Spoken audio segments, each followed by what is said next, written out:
Hi guys, welcome back to another episode of the Divine Cupid podcast. If you're new, I'm your host, India Watson, and if you're not new, welcome back.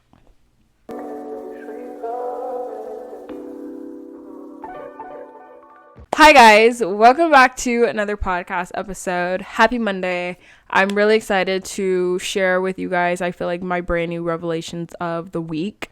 I feel like I have a new realization every week, but if my honesty, where I think I am in life, I really think I'm in a season of learning and transformation, and I'm also in a season of loneliness and being alone and isolation, and I'm also in a space of reflection. And I feel like I named all of these big things, but it's such an overwhelming space to be in. Today was my first full day off. I didn't have work today. I didn't have to work both jobs today.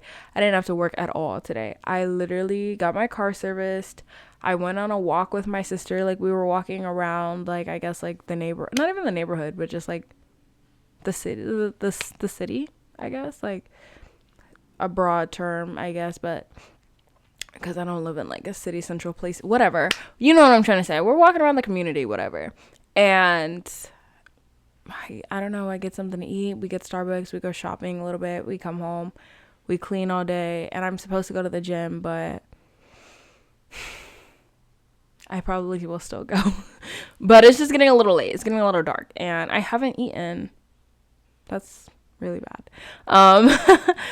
But I had a productive day. That's the point. I had a productive day. I had a good day. But I had a day that was also filled with a lot of tears. I wondered why I felt so sad. What in me is feeling so sad and so sentimental and so emotional right now? Am I starting my period? Am I just did something trigger my sadness? Working two jobs at a time, it's I'm mentally processing the things that are happening in my life, rather that is with the state of reflection, rather that is reflecting on the relationship or situationship that I just got out of, whether that's reflecting on being at end with some people, or just reflecting on the fact that I'm not as socially active as I once was, reflecting on bits and pieces of my life. Is that what's making me sad? And I think it's just the fact that I haven't had an opportunity to slow down and mourn things in my life, emotionally, and to genuinely be sad about things that have ended, that are no longer, that will no longer be, that are just different, and that is uncomfortable and unsettling for me. I mentioned I'm in a space, in a season of loneliness. I'm in a season of isolation, and I think this isolation feels so different because when I used to be isolated, when I used to not really have a lot of friends, when I used to not go out, when I used to not post, be on social media, I just recently reactivated my Instagram account, so for the longest, I don't have Instagram, I don't have my main TikTok account, that's deactivated. The only thing I have is my podcast account and school, work, gym, whatever. Whenever that phase of my life was where I was just in my room, doing my own thing, I was depressed. I genuinely was a very depressed version of myself. I was young. I was in middle school. I want to say this went from 6th, 7th, 8th, and 9th grade. 10th grade, I had a really big period of depression, but it was more avoidance depression. It wasn't it was performative. I don't want to say performative, my depression was oh my gosh, pick me, but it was more seeking other people to save me from my depression. When I used to just be in that really deep space of isolation, I wasn't really looking for help. I wasn't really looking for someone to talk to about what I'm going through, or what I'm feeling, or whatever it was. Just the adolescence of growing up. I really couldn't tell you why depression struck me, where I got depressed, why I got depressed. I literally would just stay in such an isolated space that I just started to believe I'm so alone, I'm all alone, I'm lonely. I even lost all my friends in 7th grade, in a really, really, really messy, problematic way. And I feel that furthered my isolation, because it was damn, now I have no friends. The opportunity I had to finally start going out, I lost my friends, so I had no one to go out with. So now I'm just really, really isolated. So that's what isolation and a season of isolation kind of means to me. I feel being alone is so hard because this time, like, I'm genuinely, like, alone. Like, I couldn't think of a person to call to, like, use as a distraction. And that's, like, something that a lot of people, and I used to do a lot when I was in, spaces of isolation. I was still seeking pieces of validation from other people, even though I'm supposed to be in a season of loneliness or being alone. I recently, like, started detaching from, like, my ex, I guess. And, like, that was such a weird feeling. Like, and I'm even going to talk about that because, like, I know we say, like, it's such a limiting thing to not talk about relationships, but I'm about to be 20 years old, girl. Like, hello, the relationships right now are not my center, not my prime, but, like, they're all are going to occur. Like, come on. But I recently just started detaching from my ex, and, like, that was so weird. That's such a weird feeling because I've never experienced true detachment. I've experienced distraction. And I was telling my best friend, like, I experienced distraction and not detachment. So now that I'm actually moving on from someone in a healthy way where, like, I still love this person, I still believe they're such, like, a cool person. Like, I genuinely don't, it's not one of those situations where it's like, I hate my ex, like, ugh, I hate that hoe. Like, it's not like that. Like, it's not like I harbor hate, I harbor bad feelings, I harbor, you know, feelings of regret, I harbor feelings of sadness still, I mourn and I miss and all the same aspects, but emotionally, like, I'm detaching from this person without harboring hate, bitterness, and resentment for them. Like, I don't resent them. I'm not mad because I was just as flawed as I believe them to be in the relationship. I done a lot of reflecting on the relationship, and I started journaling about the bad things. I think to kind of switch gears a little bit, actually, like, I don't know. I don't know if I want to, like, switch gears so soon. Let's go back to the detachment. I've started detaching, and that is so uncomfortable. It's so weird. So even just being in that space of isolation where I'm detaching from, like, my ex, like, my situationships, like, I have no, like, friends that I can really go to. And it's not even that I have friends that I can't go to. I'm trying to choose to not go to them to, like, practice self-regulation. That's the whole point of why I believe I'm in a space of isolation. I believe it's because I need to learn how to maintain my feelings on my own, manage my own, like, emotions, my thoughts, my concerns, my feelings of overwhelmed and distrustful and distasteful thoughts, like, to stop seeking and relying on other people is the whole reason why I'm in this isolation. In that relationship, I feel like, and I always, like, say to myself, like, I felt like the child in the relationship, and that's because, like, that situation held a mirror up to me and just opened the door for all the things that I've been trying to avoid in myself. Like, literally, it opened up the doors to things that, like, need so much improvement on. I always said, like, when I get into a relationship, I thought I was going to be so perfect, and it was going to be perfect and amazing and wonderful and, like, spot on. And it was great. It was cool. It was nice. But it just opened a lot of doors to a lot of things that I need to work on. And, like, I've told myself, like, I wouldn't dare get into another relationship until I work on 3 things. And the 3 things are things that I actually got from my health class that I'm taking. And it went over a chapter of healthy and unhealthy relationships. And I think you can't have a healthy relationship with a significant other if you have a poor relationship with yourself. And I know in my last podcast episode, I was talking about self-love and, like, how I don't really understand the concept of self-love, but I understand vanity and being conceited. So now my goal is working on, like, myself internally. But the 3 things are just, like, my self-concept, my self-esteem, and my decision-making.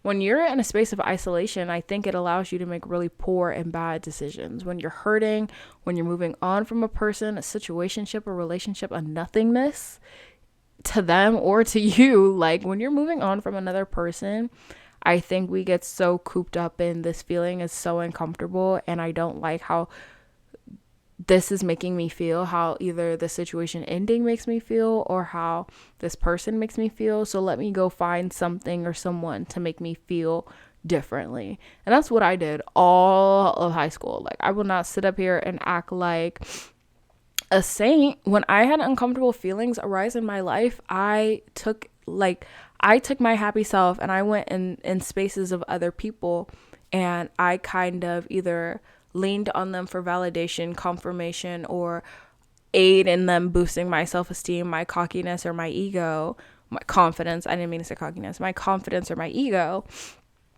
Or I distracted myself with friendships and parties and things like that, so I would have no time to sit and relish in the situations and circumstances of my life. Like, I replayed my senior year in my head a lot, and like my grandmother passed, like I think the first month, not even the second or third the month, but like I'm pretty sure it was the second week.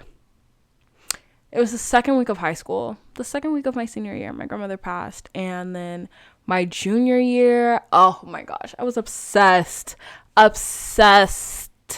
with my ex, but not even just one of them, but both of them. I had to literally heal from two people at the exact same time because I got out of one situationship, then I met another one, and I was like, ooh, lost the love of my life and found the lover of my life. Like, hello. And that was like torturous.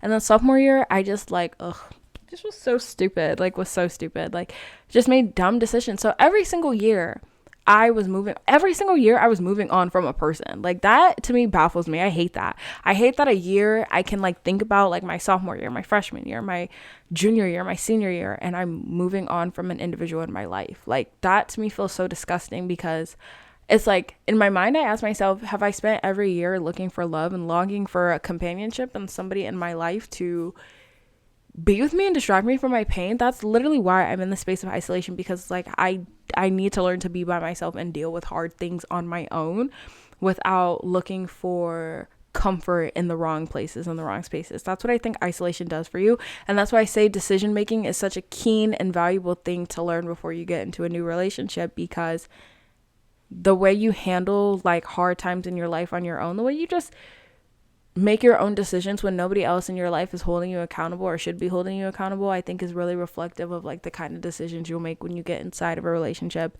For me, when I was in my little situationship, I don't feel like I made bad decisions, but I feel like I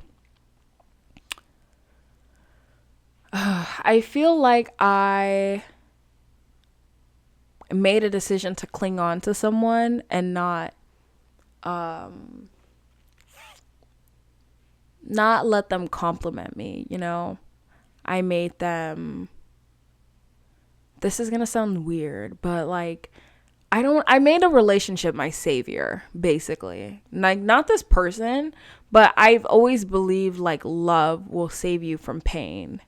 And that is true. Like, love will save you from pain. I think my obsession with like relationships, sorry, I had to make sure my camera was recording. But I think my obsession with relationships is because I, one, love rom-coms. I love them so much. I grew up, oh my gosh, all quarantine, all 8th grade through freshman year, first of, that was like romance animes. That was peak. So like Maid Sama, Love Something, and Shinobio. That anime, peak. Charlotte isn't like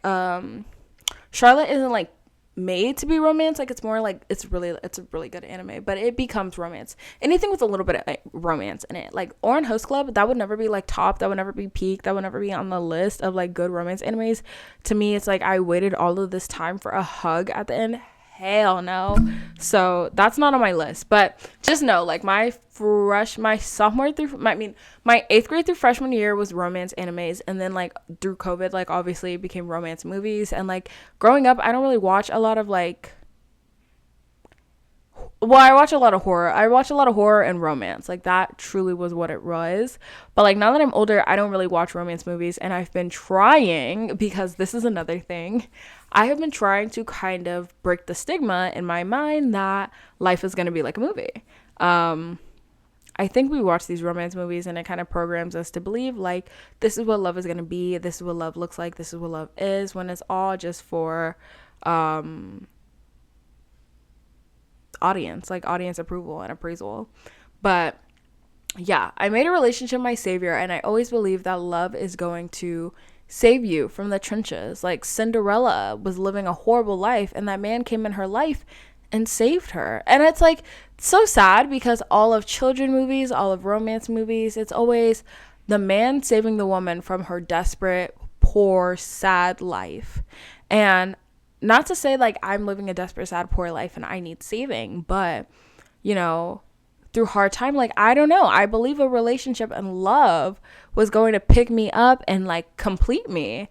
And it's like, oh my gosh, not me, not me seeking a person to save myself, like to save me, to guide me, to pick me up, to allow me to move through things, to help me emotionally navigate through situations. Like, the point of my isolation and my season of isolation, and it's like nothing in this world could like change the way that I think and believe like I'm on this path in this like journey of life for, but it's literally to be the epitome of self-love and embody that. And there's so many uncomfortable experiences that open doors to what it means to truly love yourself. To me, I'm learning to really walk in the space of self-love and like self-dependence and comfort by sitting with the ugly and uncomfortable and sad feelings, emotions, and versions of myself. Instead of calling my best friend, I'm journaling. Instead of going to the person that I go to the most when anything in my life, like when shit hits the fan, that's the person I was calling. Like, that is my bestest friend. And I learned like I don't need to keep calling you when something bad is happening. I shouldn't be calling you when something bad is happening or when I need someone to talk to. Like, now that I'm kind of establishing this emotional dependence in my life, that whenever someone is close to me, I need to go to them to help me solve and figure out things on my own.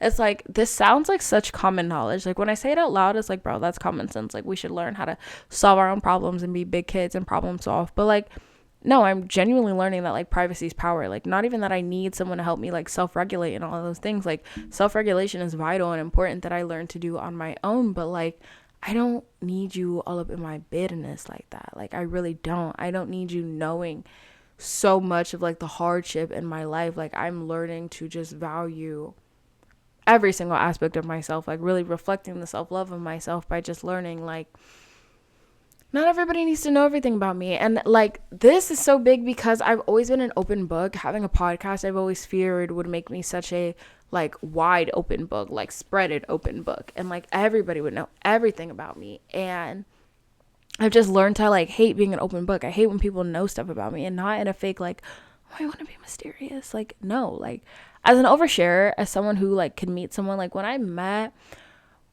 this person in my life, like the first time I met them, I was telling them everything about me. And like, I reflect on that and I'm like, you know, like, why did I do that? Like, there's no that. I was journaling about this, but like, I want it to be interesting for a person to get to know me. Like, if I tell you everything about me, I'm boring now. I'm like, you don't know anything. There's nothing for you to learn. Like, you can just like be in my life and like try to come figure something out. But if I tell you everything about me, like, I lose my excitement. I lose my excitement. I lose your interest and enthusiasm in getting to know me because I just told you everything about me. Like, nothing's secret. And that's such an ugly quality to have. Like, no, I'm truly learning like the power of privacy. And sorry, my cat is sleeping and I'm like, cats sleep in such weird positions. Like, I'm like, are you with us? But no, I'm just learning like privacy is power. So I'm taking my privacy and making it more powerful. And like, just journaling today in general, like I actually kind of sat with myself. I sat with my emotions. I sat with my thoughts, and I took some deep breaths. And I like genuinely just smelled the atmosphere and the world around me. And I actually sat to myself and I reassured myself that everything in my life will be okay. I feel overwhelmed sometimes because I don't know the next chapters of my life, and I don't know what to do next, and I don't know where to go next, and I don't know if the things that I choose are things that I would be comfortable with. But I also think in this path, in this journey of my life, I've been in so many uncomfortable spaces and places lately, rather that be physically, emotionally, or mentally. I'm just in an uncomfortable space all around. So I think no matter where I go or what I do or where my life ends up, like I will learn to be comfortable with the uncomfortable.